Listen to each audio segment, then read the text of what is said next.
PIO, NPD, magandang tanghali sa inyong lahat.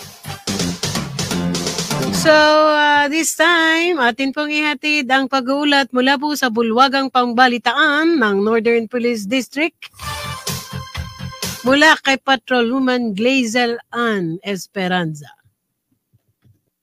Isinagawa kamakailan ang showdown inspection ng CDM equipment, Mobility at Emergency Response Unit bilang paghahanda para sa seguridad na nalalapit na State of the Nation Address o SONA 2024. Ang inspeksyon ay pinangunahan ni District Director Police Brigadier General Rizalito G. Gapas na ginanap sa NPD Headquarters, Caloocan City, kasama sa sinuri ang mga kagamitan at sasakyan na gagamitin sa operasyon, pati na rin ang kahandaan ng ating mga Emergency Response Unit.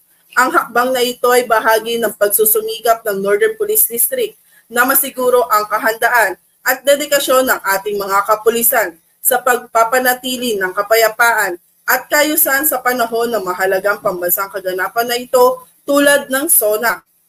At naganap ang kauna-unahang pagpupulong ng Council of Interfaith ng Caloocan City Police Station na pinangunahan ni Police Colonel Ben Liner L. Capili, DDDO NPD, sa ilalim ng gabay ni Police Brigadier General Rizalito G. Gapas, District Director NPD.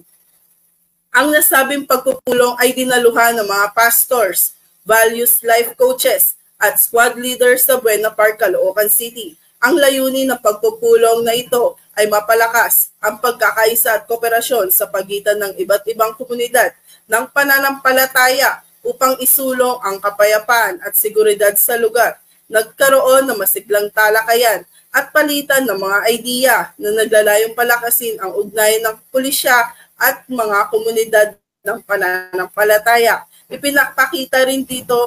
Ipinakita ng mga kalahok ang kanilang suporta at pagkakaisa sa mga hakbang na magtataguyod ng kapayapaan at seguridad sa buong Caloocan City. At para naman sa operational accomplishment, agad na kinwelyuhan ng mga otoridad ng Station Drug Enforcement Unit ng Navotas City Police Station ang 2 tulak na target na operasyon sa Barangay San Roque, Navotas City. Kinilala mga nahuling drug suspect na sina alias Sote, 43 anyos, at alias Jana, 44 anyos. Naaresto sila matapos magsagawa ng drug bypass operation ang mga otoridad at bentahan ng 1 pirasong sachet na umano'y shabu ang isang police asset na naging hudyat ng kanilang pagkakaresto.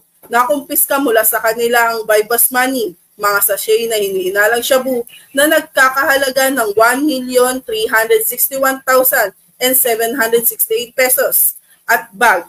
Patunay lamang na ang pambansang pulisya, katuwang ang ibang ahensya ng pamahalaan, ay patuloy sa pagpapaigting ng kanilang kampanya kontra iligal na droga. Ito ay alinsunod sa mithiin ng administrasyon na labanan ang mga sindikato ng droga sa pamamagitan ng pagpigil sa kanilang mga iligal na aktibidad at pagbuwag sa kanilang mga operasyon.